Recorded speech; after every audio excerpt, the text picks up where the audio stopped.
So I've got these officers keeping their foot in my door right here. They're entering my house without any permission. We're here for the poor living conditions of your children. Yeah.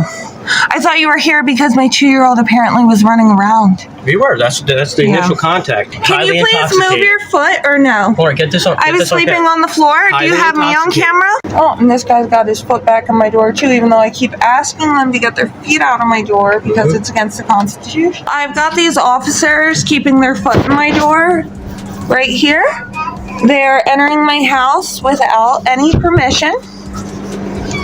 Against the Constitution.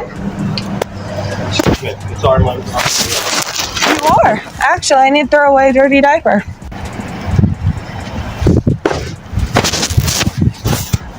So here are the officers, and they're violating my constitutional rights. Here's one. Here's another one of them. Can you get your camera on my face, please? Nope. You're in my house, so if you don't like it, you could leave. Well, we're here for the poor living conditions of your children. Yeah. I thought you were here because my 2-year-old apparently was running around. We were. That's the initial contact. And then you came in my house without my permission. We're a community caretaking act. We're here you came in my house without my permission against the Constitution. Because of the living conditions of your children. That's why DCMPP is out here. You were found sleeping on the floor, Can you please move your foot or no? Hold on, get this on. I was sleeping on the floor. Do you have me on camera? The person who found you. Yeah? Yeah. Oh, okay. You're highly intoxicated. Well, I would love to see the video. We're walking in this back parking lot. Yeah. Barefoot and only wearing a diaper. That's why DCPP is involved. You have it on camera? We do. Okay, well then, do what you got to do. And that's why we're here. Get out of my house. No, well, you said do what we got to do, and that's why we're here. And that's why you're being combative with us.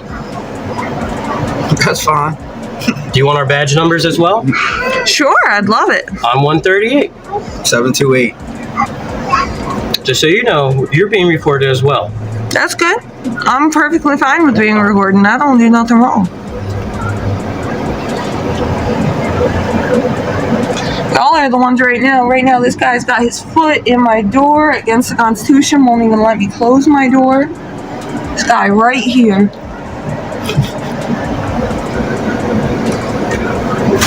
Scaring my daughter. Go away, guys. Yeah, I know. You're trying to sleep. You hear her? She said, go away, guys. You're bothering her. She wants to sleep. You put her to bed. She can't go to sleep when there's strange men at her door. Well, we're here talking to you. She was asleep. About their health and well-being. Well, then you should have came when it happened if it was so serious. You did come when it happened. I was here and I spoke with you. And you left. Yeah. Because nothing was wrong. Okay. Are you trying to make quota? If you say so. Quota? If something was so wrong, you would have taken them earlier. Well, DCMP wasn't out here, so now we're out here. All right, well, now you need to move your foot out of my door because this is unconstitutional. I'm trying to go sit down. It is unconstitutional. You can go have a seat. You will lose your badges. Go right ahead. Late at night, officers show up at the home of a single mother with no warrant, no emergency, just a knock at the door, and when she opens it to ask why they are there, one places a foot in the doorway blocking her from closing it. While her tired, frightened children beg for them to leave, she repeatedly tells them they have no right to be inside, but they refuse, claiming concern and authority. And as the tension recedes, a CPS agent appears, revealing this isn't just a welfare check, and before long she's warned she could be arrested simply for recording and arguing in her own home, forcing viewers to question where the line between protection and intrusion really lies. I don't need to go have a seat. I'm not going to have a seat while you're standing at my door. You have a seat. No, I did not. I have it on camera. You're fucking funny. All right. Well, this situation's not funny at all. No, it's not. I know. I agree. I'm glad you're starting to come around and seeing our point of view. Yeah. County 72813. 728, we're okay. What's your supervisor's name? I want them to come out here. Sergeant Martin. Martin? Okay. Who would you call him out here? Okay. 138-0100. You don't have a warrant. You can't be in my house. This is a legal entry. You do need a warrant. Oh, so you don't need a warrant to come into somebody's house? No. I explained to you why. Your sergeant's gonna love that. Okay.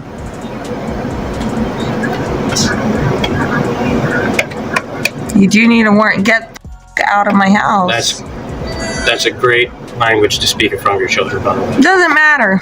Okay. I can do whatever I want. I have, you take an oath to uphold freedom of speech. I can do whatever I want. This is great to pull in front of my children while they're asleep. Make them wake up so you can see them. We're here because of you. You said you needed to see my kids. I brought them out, and now you won't get your foot out of my door. Well, Because of me, what? I told you what was going to happen if you continued being disorderly with us and towards DCPP. I'm not even being disorderly. Okay. You guys came in my house without my permission. I'm not even being disorderly. No, you can keep saying that over and over again. I explained it to you multiple times. You choose not to listen, and if that's your that's the way you want to go, fine by me. But You came in my house without a warrant. That's illegal. It's not. You do, and you don't have to lie to me. I have cops in my family, okay, sweetheart? Not a sweetheart. Don't care. Like I said, constitutional rights, I can say whatever I want. You take an oath to uphold that.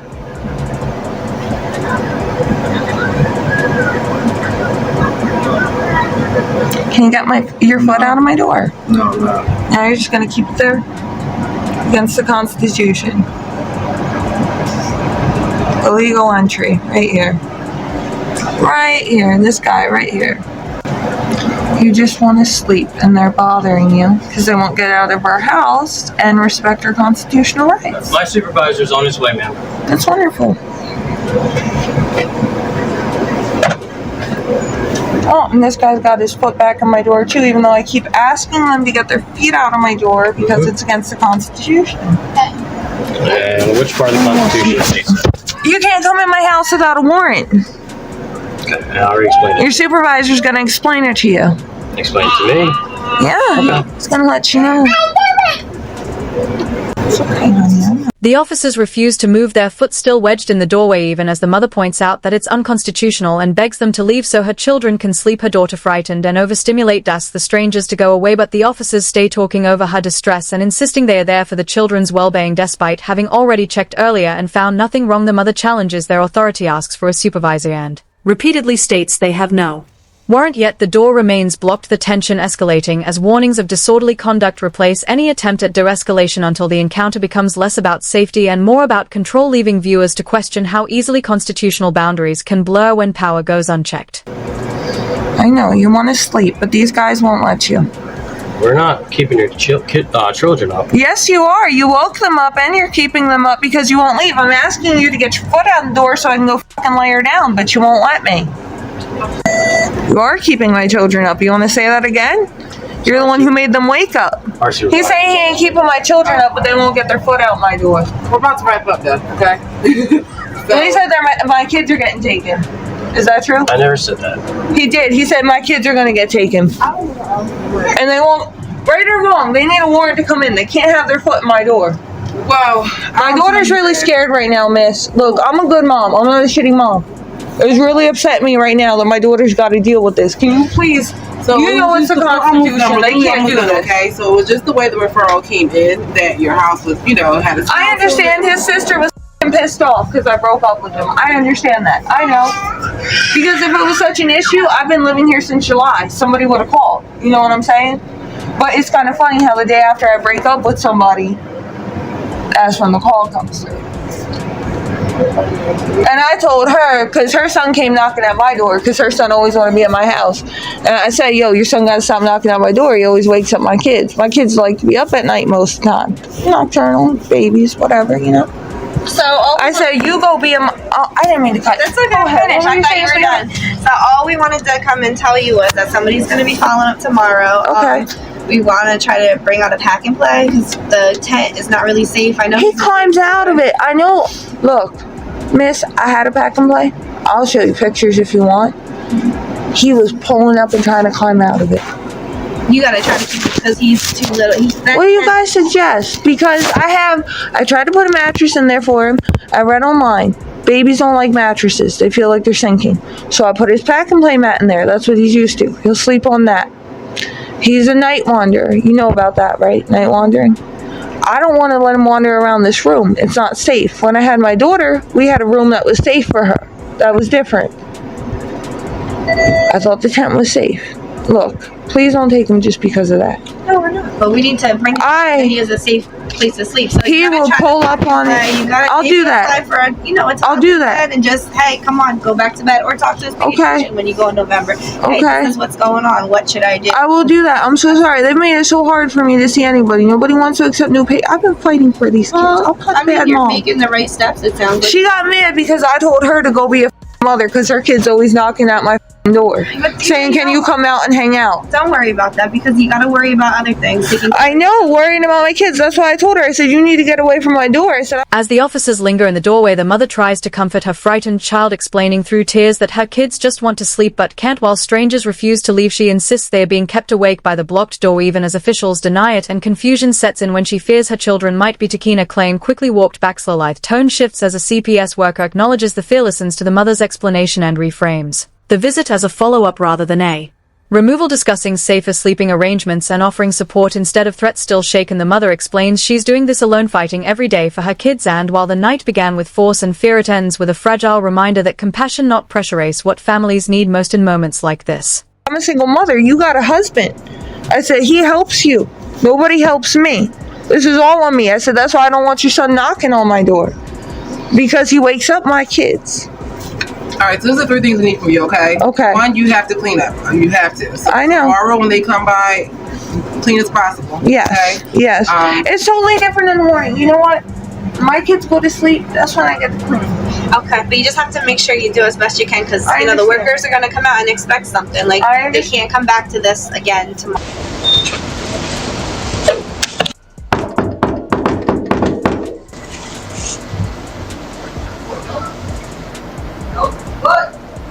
How are you, ma'am? Trenton Police.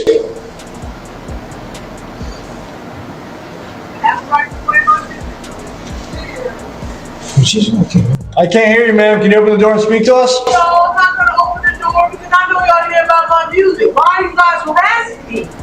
Harassing you, ma'am? We haven't even spoken to you yet. Somebody harassed me. Nobody's harassing you, ma'am. Nobody spoke to you yet. Would you like to open the door so we can speak? You can call the manager all you want. The manager's not our boss. Can you please open the door, ma'am?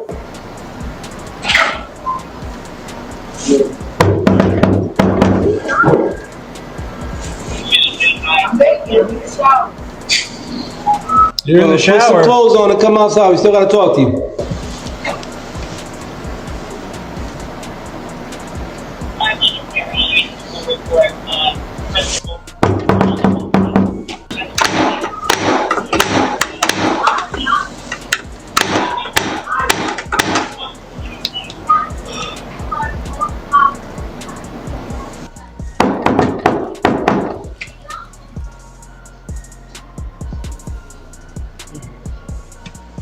One last try for good measure.